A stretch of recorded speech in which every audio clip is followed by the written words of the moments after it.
Padre Santo, Padre bueno, Dios justo, el que conoce todas las cosas, el que se ha placido en revelarnos los misterios del Evangelio de Jesucristo nuestro Señor.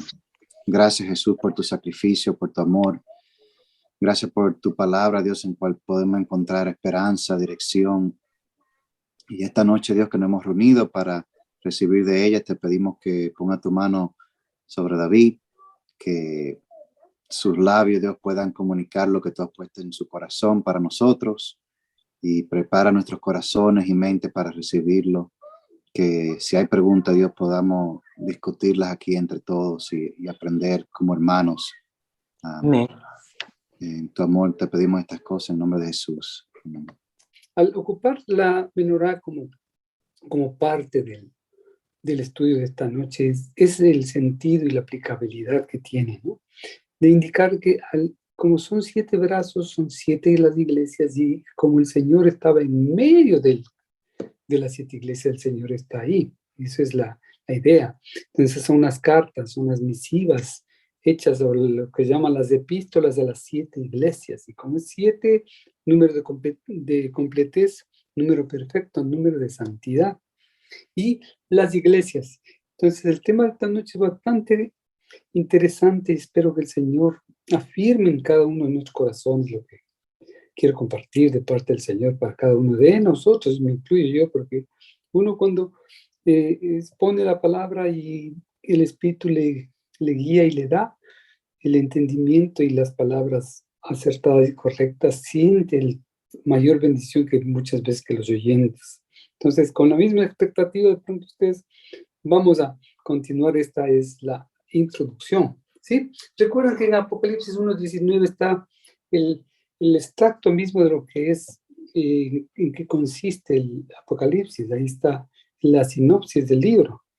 Nosotros vimos que escribe las cosas que has visto y las que son y las que han de ser después de estas. Entonces vimos que el capítulo 1 son las cosas que has visto, el capítulo 2 y 3 son las que son, y los capítulos del 4 al 22 son las que van a ser después de estas. Entonces, pasado, presente y futuro. Y ahora tenemos, y lo que ahora sucede, que están en los capítulos del 2 al 3. Es lo que ahora sucede, ¿sí? Entonces ahí comenzamos. Y la pregunta que sale aquí a relucir, ¿qué es o quién es la iglesia? Porque a veces hay la idea de que la iglesia es el edificio. Ese es el edificio que nosotros nos hemos acostumbrado a llamar la iglesia. No quiere decir que esa sea la iglesia, solo es un edificio. ¿Qué creen que hay en este dibujo? Mediten un ratico, ¿eh? La comercialización de la iglesia. Sí, por ahí va. Porque es sobre números, sí.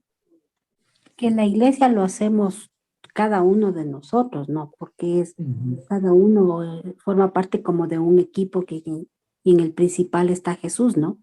La iglesia es una corporación o un cuerpo. Y ahí está la interrogante. Ay, qué grave. La corporación o un cuerpo. Entonces, lamentablemente, ¿sí? realmente para mí personalmente es un cuerpo.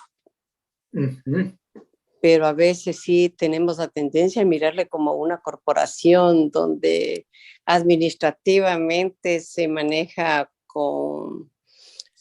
como cualquier otra organización humana, ¿no? Realmente esta es la situación, por eso comenzaba con la pregunta, ¿no? ¿Qué es? Fíjese en la pregunta que está puesta. ¿Qué es o quién es la iglesia? O sea, ¿qué es? Si fuera una cosa, un objeto o un edificio, estaríamos... O una organización. ¿Qué es? Pero ¿quién es la iglesia? Entonces, del original del griego está la eclesia. Entonces, eclesia es el sustantivo colectivo de los eclesiados, y los eclesiados son los salidos fuera, los escogidos y separados.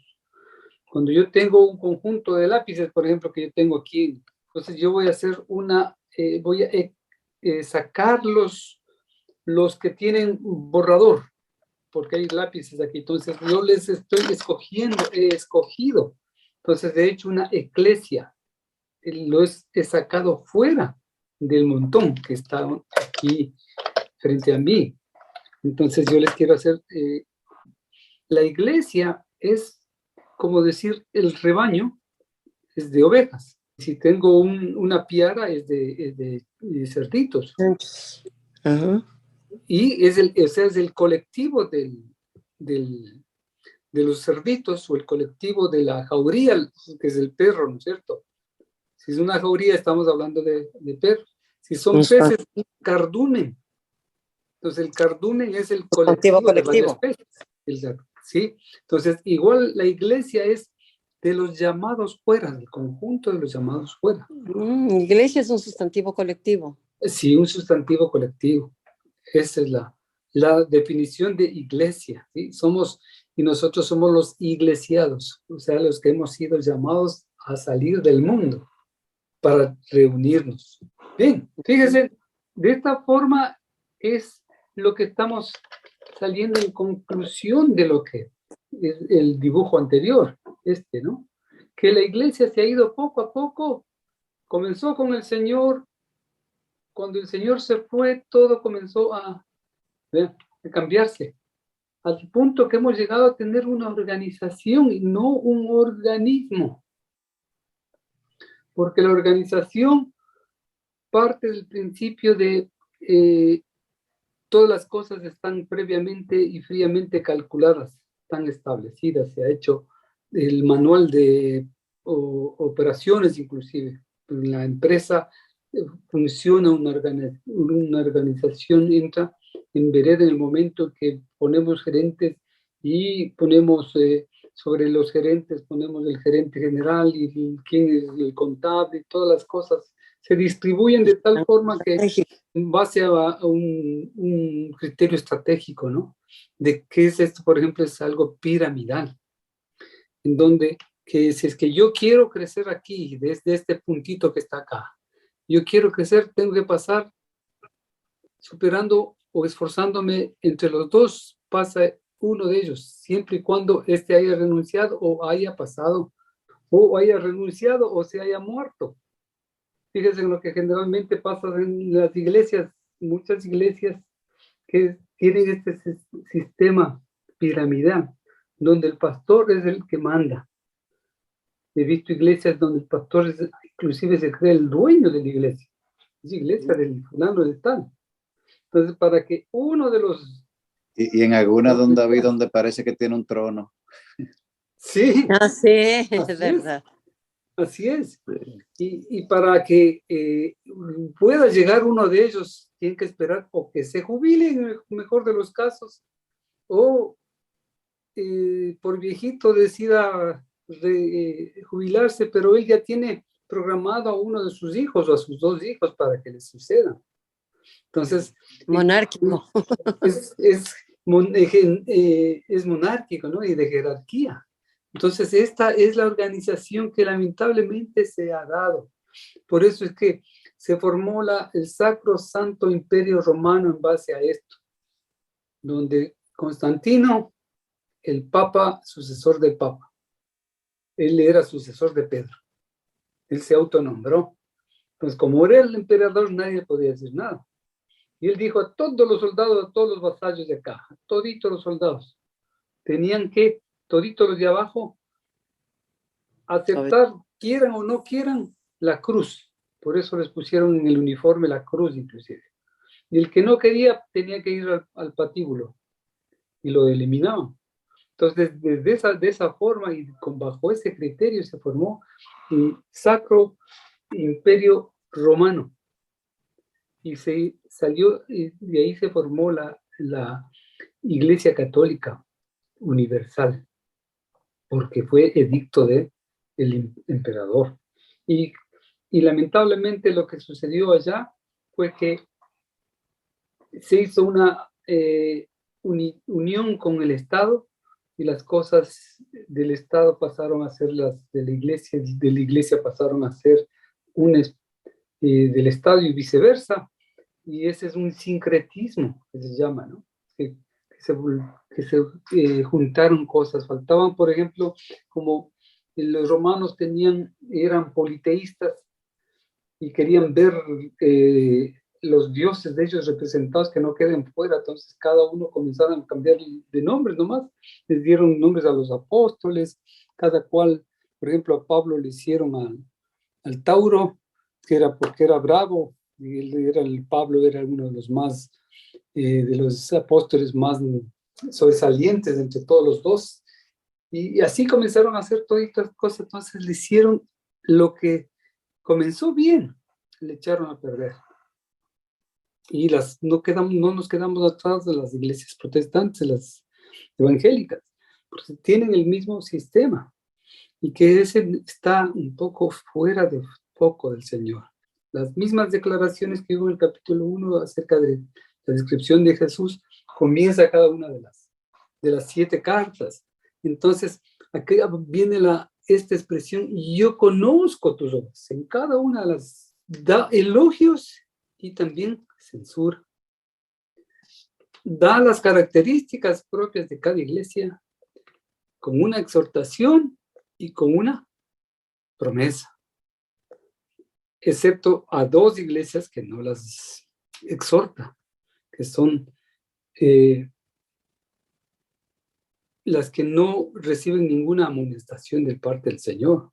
El punto número 7 dice, el que tiene oído, oiga lo que el Espíritu dice a las iglesias. En todas, una y cada una de las cartas tienen este formato. Va desarrollando en base a esto. Formaba un círculo ahí en el mapa, ustedes recordarán, que cada una de las iglesias estaba estratégicamente formando un círculo, quiere decir que es un ciclo. Entonces, de la misma forma que el mundo va girando, las diferentes iglesias en diferentes partes del mundo tienen para cada una de las iglesias son llegadas para la carta para que reciba cada una de ellas. Por ejemplo, Éfeso, si estamos en Éfeso por acá, por ejemplo, aquí en Ecuador y Colombia, están en Esmirna, pero por acá en el África están iglesias que están en Filadelfia, y así viceversa, ¿sí? Es para que más o menos nos demos cuenta lo que anda pasando en el mundo nuestro. Por ejemplo, las persecuciones. Una iglesia perseguida como fue la de Esmirna, lo que es Corea del Norte, lo que es todos los países que están bajo los musulmanes, a la iglesia está siendo perseguida. Entonces es una iglesia de Esmirna. Vean, acá hay iglesias que tienen un avivamiento, que es Filadelfia, el amor entre los hermanos, el amor entrañable, la predicación de la palabra fluye y cosas, hay avivamientos, puede decir, ¿no? Y otras están como en este caso de la Odisea. La Odisea tenía situaciones que le dice el Señor, aparentemente insultos, ¿no? Le dice, no eres, por tanto, no eres ni tibia, ni fría, ni caliente, eres tibia, te vomitaré de mi boca. Imagínense, hay iglesias que tienen Sardes o tienen Tiatira, en este sentido, digamos, horizontal, pero también están en sentido vertical, que con muchos convergen en que son etapas de la iglesia a través de la historia. Y esto va dándose, por ejemplo, de Éfeso, Esmirna, Pérgamo, Tiatira, en ese sentido. Entonces, para muchos dice que estamos en la transición entre Filadelfia y la Odisea. Entonces, fíjense, la iglesia de Éfeso les llama una iglesia apostólica. Va del año 35 después de Cristo hasta el año 100 más o menos, ¿sí? Es mientras vivían los apóstoles. Es Éfeso. Esmirna es la iglesia perseguida, del año 100 al año 300. Pérgamo es la iglesia mezclada, donde se hizo Tiatira es, en cambio, la iglesia confrontada con la palabra y está dada con la iglesia católica en hegemonía. Por ejemplo, pasó lo de la Inquisición y la iglesia recibió tremenda confrontación en base a eso, ¿no? Sardis es la reformada y aparece la historia de la reforma. Filadelfia es la empoderada, o sea, la que tiene es en su haber, tiene los avivamientos y las grandes obras misioneras, ¿no? Que fueron del año 1500 al 1700. Fueron prósperos para el evangelio, para el alcance. Fueron las misiones a la India, a la China, a América Latina. Nosotros tuvimos el privilegio de ser bendecidos por parte de las personas que dieron sus vidas inclusive por llegar con el evangelio hacia nuestros países, ¿no? Iglesia tibia, una iglesia casi insensible, que más o menos está desde 1900 va a durar hasta el rapto. Según que entiendo, el mensaje de estas 7 iglesias puede ser dado como la historia de la iglesia hasta estos tiempos, por un lado. Es. Y por otro lado, que diferentes países, en diferentes lugares, se vive también esos tiempos de la iglesia, ¿no? Porque hay una que es apostólica, la que tú bien dices, está perseguida, está reformada y todo lo demás. O sea, inclusive las iglesias, ciertas iglesias locales, tienen el mismo tipo de iglesia en la misma iglesia, porque hay hermanos que son Éfeso, otros son Pérgamo, Tiatira, son Filadelfia, tienen hermanos que son lindos hermanos que aman al Señor y cosas, pero ahí mismo hay unos que son de la Odisea. Yeah. David, más empáticos. Quizá nos ayuda también el entender que tú cuando hablas de Éfeso, Esmirna o Pérgamo, los nombres de las iglesias, estás refiriéndote a las características de esa iglesia. Así es. Por ejemplo, cuando hablamos de la iglesia de Éfeso, la iglesia que está en Éfeso, que era como originalmente se envió la carta, esta iglesia tenía las características como tú bien nombraste, ¿verdad? Tenía una cantidad de características que le determinaba y le definía de una manera. Entonces, pero que esas mismas características se pueden identificar horizontalmente en otras iglesias, en otras geografías.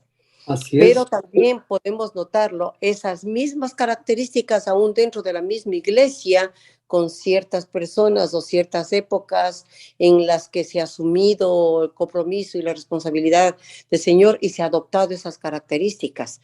Entonces, no es una iglesia que geográficamente está identificada en un punto, sino que nosotros tenemos que entender el mensaje a las iglesias para que lo identifiquemos en base a las características que definen a esa iglesia. Entonces nosotros vamos a dar cuenta qué características de pronto estamos viviendo nosotros ahora, porque a lo mejor hay alguna iglesia porque esto no es el orden o yo estoy malentendiendo, es un orden exacto que la iglesia que es apostólica luego debe ser perseguida, luego debe ser mezclada, no es un orden, ¿verdad? Más bien son características. Son características que se van manifestando y que se han ido manifestando a lo largo de los tiempos. Por ejemplo, este cuadro que está aquí resumido con fechas es lo que ha ido pasando en la iglesia. Qué tremendo. Por eso a partir de 1900 al rapto es lo que vamos a vivir y estamos viendo una iglesia que tiene las características de eso. Es más, hay una cuarta aplicación más. Individualmente, nosotros comenzamos bien con el énfasis, el primer amor, y después dejamos el primer amor y pasamos a ser una iglesia como creyentes, cada individualmente, ¿no?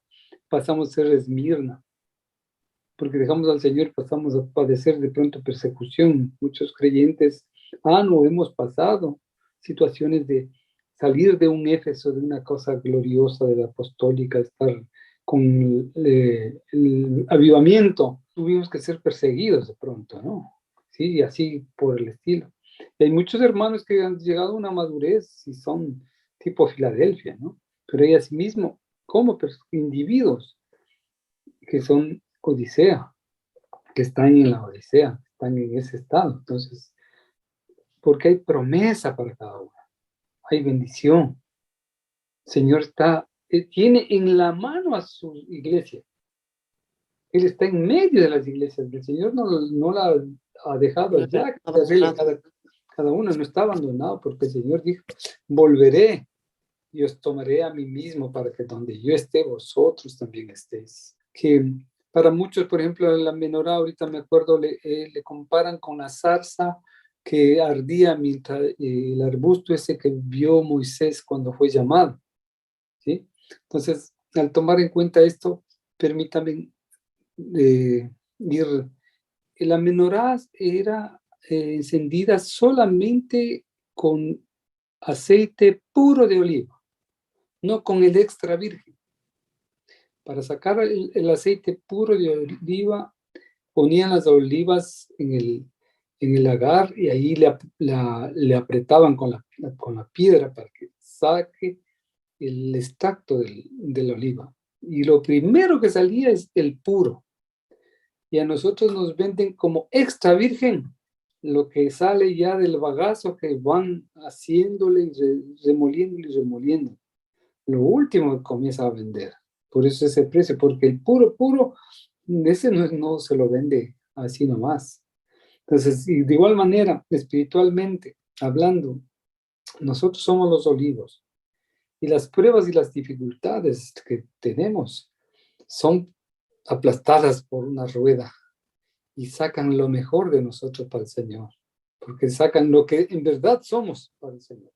Si somos amargos, si hemos sido inmaduros, todavía sale amargo, pero si es que hemos comenzado a tener un crecimiento espiritual, el Señor quiere que nos depuremos y que ese aceite que sale de nuestra vida sirva para encender estos pabilos.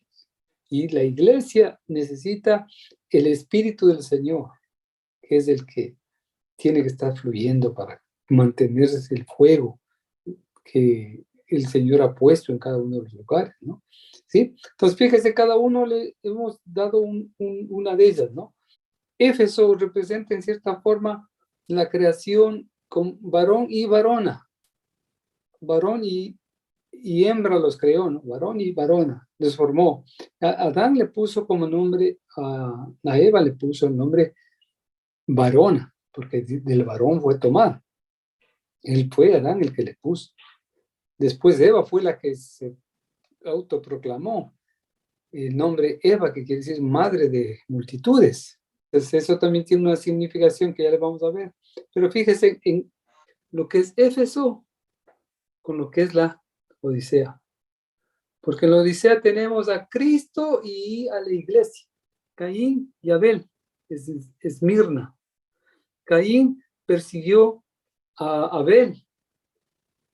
Las obras de Caín eran malas y las de Abel eran justas, eran lo que estaba en la palabra. Entonces la iglesia perseguida era Abel, pero surgió un Caín que comenzó a perseguir y a matarlos. De un mismo hermano, salieron de la misma fuente, de la misma linaje, ¿no? Pero el uno mató al otro. La simetría con Filadelfia, amor fraterno, amor de hermanos. Y el amor se supone que debían haberse manifestado eso, pero falló. Pero aquí tenemos el amor fraterno. De varón a varona tenemos a Adán y Eva. Cayeron en pecado y fue llamada madre de multitudes.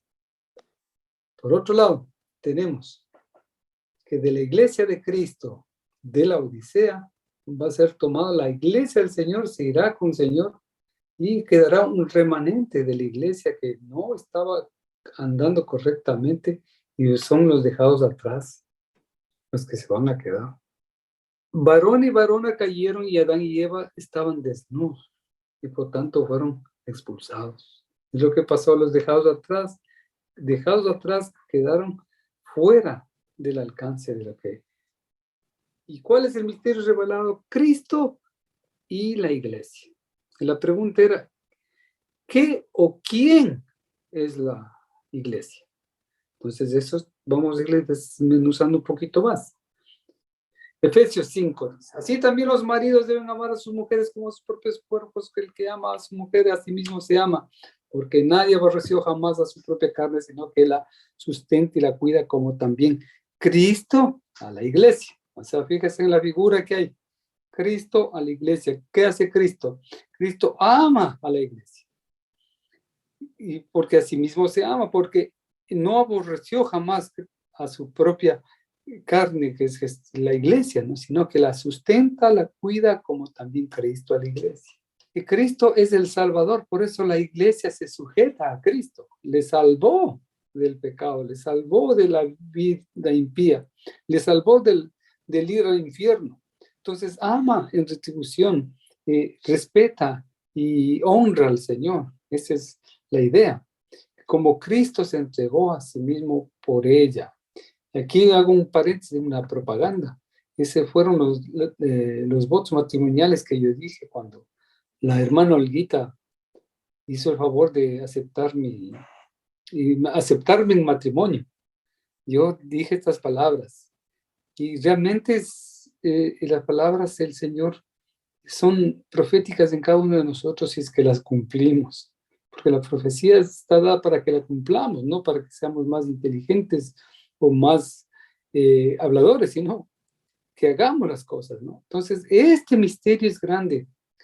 Más Pablo está hablando de Cristo y de la iglesia, porque somos miembros de su cuerpo, de su carne y de sus huesos. Somos miembros de su cuerpo, de su carne y de sus huesos. Esto dejará el hombre a su padre y a su madre y se unirá a su mujer y los dos serán una sola carne. Pues vamos a ver cuál es el misterio. Génesis 2, 21 a 22 dice, entonces Jehová Dios hizo caer sueño profundo sobre Adán. Dormía, tomó una de sus costillas y cerró la carne en su lugar. Y de la costilla que Jehová Dios tomó del hombre, hizo una mujer y la trajo al hombre. Por eso es cuando él se despierta y ve, dice, vio varón y tu varona. Pero uno de los soldados le abrió el costado con una lanza y al instante salió sangre y agua. Esto pasó con Jesús. ¿Qué pasó con el primer Adán? Al abrir el costado fue sacado un hueso de sus huesos, carne de su carne, y fue cerrado el lugar. Y de esa costilla que Jehová tomó, Dios la tomó e hizo una mujer y la trajo al hombre. Entonces, dicho eso, ¿dónde comienza la iglesia? En la obra redentora del Señor. En la misma creación, cuando hizo varón y mujer. Estuvo en la mente del Señor esto, ¿sí? Porque no es cuando Pedro dijo sobre esta piedra edificaré mi iglesia. Iba a edificar sobre lo que dijo Pedro. Tampoco fue en el día de Pentecostés. En Pentecostés la iglesia recibió poder. Pero realmente está cuando Cristo durmió. Porque la muerte es, el que muere duerme, ¿no es cierto? Es un sinónimo. Y ahí fue que le traspasó, y salió sangre y agua. ¿Sí? ¿Qué representa esto también? Fíjese en esto. Luego dijo a Tomás, pon aquí tu dedo y mira mis manos, acerca tu mano y métela en mi costado y no seas incrédulo, sino creyente. Entonces Tomás respondió y le dijo, Señor mío y Dios mío. Jesús le dijo, porque me has visto, Tomás, creíste. Bienaventurados los que no vieron y creyeron. Nosotros somos bienaventurados, porque nosotros no hemos visto, pero creemos. Solo el que tiene esta visión del Cristo glorificado, del Cristo crucificado, puede ser salvo. No es alce el brazo o repita la oración conmigo. No. El que tiene esto, el que ve sin haber visto, cree. Y dice, Señor mío y Dios mío, te reconozco como Señor de mi vida y tú eres mi Dios. ¿Por qué? Porque hemos metido nuestra mano en su costado. Lo hemos visto traspasado. Hemos visto que por nosotros Jesús fue a la cruz. Él aceptó el sacrificio que debía ser nuestro. Fue imputado toda la culpa a Él y Él llevó nuestros pecados en la cruz. Ahí es cuando uno es salvo. Entonces, cuando uno reconoce eso, te identifica con la muerte y resurrección de Jesús, que es la vida eterna que Él nos da. Porque nosotros dice, a ver, levante el brazo y va a tener, ¿quién quiere tener vida eterna? Ah, sí, levante el brazo y ore. Qué lindo que le den vida eterna solo por levantar el brazo o por hacer orar. A ver, ore conmigo, a ver, repite esta palabra. Ya salvo, ya nació de nuevo. Tiene que haber ¿qué? No vieron ni creyeron. Ver al Cristo traspasado. Ahí nace y se hace miembro, parte del cuerpo de Cristo. Pasa de ser un oyente a ser un creyente, porque no vio y creyó. Esa es la fe. Así que, hermanos, dice, teniendo libertad para entrar en el lugar santísimo, ¿por dónde entramos? Por la sangre de Jesucristo. Tenemos entrada, ¿sí? Por el camino nuevo y vivo que Él nos abrió a través del velo de su carne. O sea, por eso lo traspasaron al Señor, porque es como un velo. Le salió, entró la lanza por un lado y por el otro lado salió. Y solo los que hemos pasado a través de ese velo, por el cuerpo de Cristo, los que hemos discernido el cuerpo de Cristo, la importancia, mis hermanos, de cómo tomar la cena del Señor, no hacerlo con tanta, yo le veo deportivamente.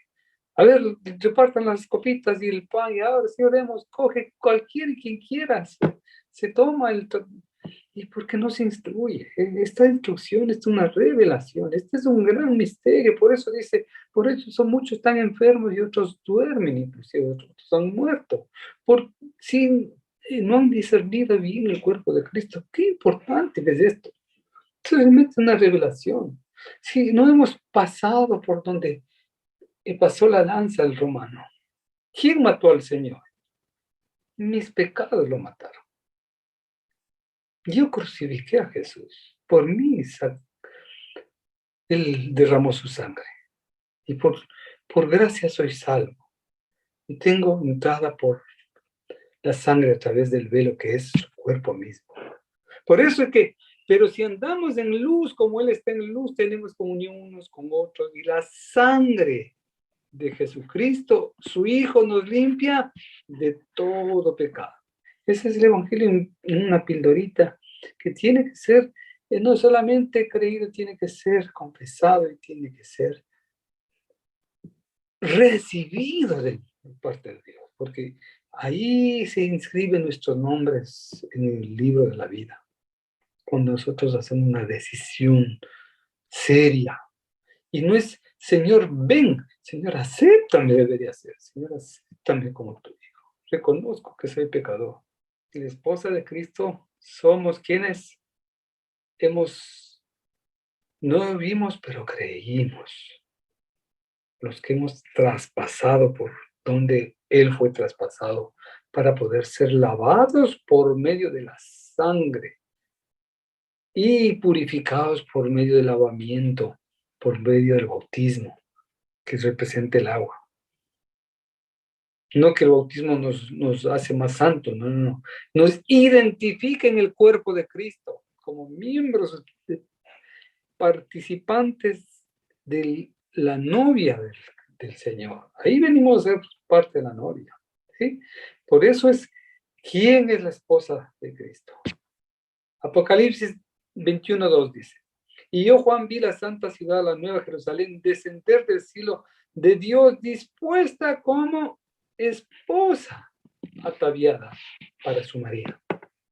Este cuadro tenemos en Apocalipsis mismo, vean los dos últimos, la iglesia se termina de hablar y ya no se vuelve a hablar más hasta el capítulo 21 y 22, pero en la iglesia solo se habla del 2 y 3.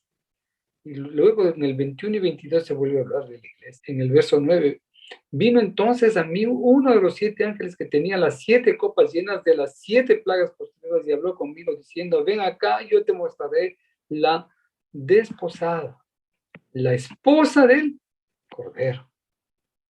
Y me llevó, dice, en el espíritu, veamos, otra forma de expresar Juan, a un monte grande y alto y me mostró la gran ciudad santa de Jerusalén que descendía del cielo de Dios. Se piensa tradicionalmente, vean, que el novio es Jesús. ¿Se piensa el novio es Jesús? ¿Sí o no? Creo que sí. La novia son todos los salvos por la sangre del Cordero. Pero si es que han aceptado realmente, ¿verdad? Sería la respuesta. Todos los cristianos son la novia. Aquí sí hay, ya la cosa no va muy allá, como ya vamos a seguir viendo esto, ¿no? Son dos grupos, la novia y los no salvos. Son solo dos grupos. Escoger a la hermana Olguita, yo tuve que ver quién era ella, en verdad. Y el privilegio que el Señor me dio de que sea mi primera y única enamorada y que yo pueda ver en ella todas las cualidades que el Señor me regaló, porque yo sí soy partícipe de Proverbios 18 que dice, el que haya esposa hace el bien y alcanza la benevolencia de Jehová, porque herencia de Jehová es la mujer sabia. Y si me preguntan, ¿qué no sabe hacer Olguita? Ay, sí, no sabría qué decirles. El único lado malo de Olguita creo que es David, se llama David. Porque vean, la novia debe ser santa, o sea, escogida entre muchas, vencedora. Al que venciere le daré. ¿Qué le va a dar? Vida eterna. Esa es la promesa a todas las iglesias, a todos los mensajes de las 7 iglesias. Es el mismo mensaje. Tiene que ser los que han vencido. El que venciere le daré la corona de la vida eterna. Tiene que ser excepcional, o sea, no puede ser alguien común y corriente. Y alguien excepcional es el creyente que ha nacido de nuevo. Solo los nacidos de nuevo, de agua y del Espíritu, vienen a participar y a ser parte de este reino de sacerdotes. Y tienen dones del Espíritu. Esas son parte de la novia, porque tiene que ser la novia sin arruga y sin mancha. Pero de en medio de eso el Señor va a recoger a su pueblo, a su iglesia. Porque dice, crecía el trigo con la cizaña y le arrancamos, Señor, no, deja a su tiempo. El ángel mandará y va a cegar y va a separar el heno del grano. Y eso es lo que el Señor va a hacer. Mientras, cuando en nuestras congregaciones encontramos mucha cizaña, pero hay hermanos que realmente son trigo. Son muy parecidos. Hay mucha gente que los confunde inclusive, que parecía, pero no es. No solamente hay que parecer, hay que ser. Y sucederá en aquel día, dice Jehová, que tú me llamarás esposo mío y ya no me llamarás Señor mío. Ay, su Señor le dijo, bien, siervo bueno y fiel, en lo poco fuiste bien, fiel, sobre lo mucho te pondré. Entra al gozo de tu Señor. Los siervos buscan la aprobación de su amo, ¿verdad? Pero las esposas buscan el afecto, el cariño de su esposo. No es que contrató una sirvienta cuando nos casamos, alguien que se encargue de la cría y manutención de los hijos. Si nosotros creemos que la iglesia es una organización, facilito reemplazar. Este empleado no cumple con las funciones delegadas para lo cual se le contrató, entonces lo indemnizamos y le mandamos. Ponemos otro reemplazo. Entonces, ¿qué pasa? Ya el cónyuge no me funciona como esperaba. Entonces, como yo ya tengo visto otra persona, esa persona sí llena el perfil de la mujer ideal. Entonces, tiene todas las condiciones, todas las características, el mismo criterio que se puede suplantar así nomás, porque no es el criterio de amar como a su propio cuerpo, con la vida hasta que la muerte lo separe. Ese es el criterio cristiano que el Señor nos llama que debemos tener. Porque la esposa no está buscando la aprobación del esposo, ni viceversa. Es un organismo. Pero vosotros sois, ¿qué? Linaje escogido, ¿verdad? Real sacerdocio, nación santa, pueblo, somos pueblo adquirido para posesión de Dios. Fíjense en lo que somos. A fin de que anunciéis las virtudes de aquel que os llamó de las tinieblas a la luz. ¿Qué tenemos que anunciar? Nos escogió para que anunciemos las virtudes. ¿De quién? Del que nos llamó. De Jesús, el Cristo. Para eso estamos. Hemos sido escogidos para eso. Y ahora pues, si en verdad escucháis mi voz, vean, aquí está la condición, si en verdad escuchamos la voz del Señor y guardamos el pacto del Señor, entonces seréis mi especial tesoro entre todos los pueblos. Porque mía es toda la tierra y vosotros seréis para mí un reino de sacerdotes y una nación santa. Estos son los escogidos y las condiciones del Señor. Tenemos que ser una nación santa, escogidos por Él. Por eso somos los eclesiados, los llamados fuera.